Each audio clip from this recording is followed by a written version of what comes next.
ટેકરી ગયા અમે ડુંગર ઉપર ચડવાના દેખાઈ ગયું માતાજીનું મંદિર અને ફરી પહોંચી ગયા માતાજીના દર્શન કરવા માટે. ફાઇનલી અમે બધા નેકરી ગયા હતા ભાઈબંધો ભેગા થઈને, કારણ કે જવાનું તો આપણે ડુંગર ઉપર હરસિદ્ધિ માતાના દર્શન કરવાના. ફાઇનલી દેખાઈ ગયું મંદિર, પણ અમારા જયદીપભાઈ શું કહેતા હતા 2026 માં તો ખલાસ કે દુનિયા.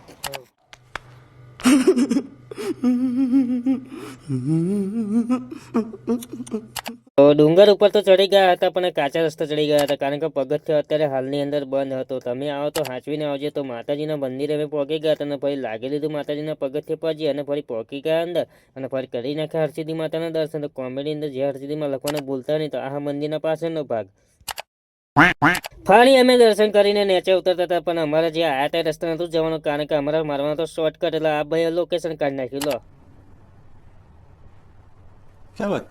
ફાઇનલી અમને રસ્તો મળી ગયો હતો, પણ આ ભાઈ આજ કરતા તો ખબર નથી પડતી કઈ સેલિબ્રિટી શું હોય ખબર નહીં પડતી. પણ ફરી અમે આગળ જોયું તો આ બધા છે ઉભા લાગે મારી વાત છે ઉભા બધા આવી ગયા હતા શોર્ટકટ ઉપર. બધા કન્ફ્યુઝ થતા હતા કે જઈએ કે ના જઈએ. ફરી અમે ભગવાનનું નામ લઈને ઉતરવા મળ્યા. મને સતીશભાઈ હાથ કરી નાખ્યો અને ફરી ઉતરવાનું ચાલુ કરી નાખ્યું, પણ ખતરનાક રસ્તો હતો. બાકી તમે જોઈ લો ખાલી વિડીયોમાં.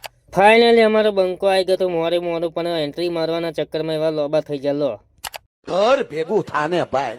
અમારા લેવો પડે ફરી બાવળના કોટાનો સહારો, કારણ કે અહીં બધા બાવળિયા જ હતા. એટલે ફરી ઉતર્યા તો હા, ને ફરી બાવળિયામાં ઘા, કારણ કે બધા ફરી નીચે બાવળિયા હતા. અહીં ખસક્યા તો સીધા બાવળિયામાં જ ફરી આવી ગયા હતા નીચે. તો ઢાર એટલો ખતરનાક હતો ને કે ઉતરતી વેરાએ ભૂખ લાગી છે, એટલે ફરી પહોંચી ગયા હોટલમાં ખાવા. પણ અમે તો 7 જ જણા ખાના હતા. આટલી બધી વાડકી શું લે મેલી છે, પણ ખાઈને આવી ગયા બહાર. પણ આ ભાઈ કઈક વિચારતા હતા કે હારી 2 રોટલી વધારે ખાધી તો મજા આવી ગયા અમારા ફ્લેટમાં. તો ફોલો કરતા જતો નવા ભાગ માટે.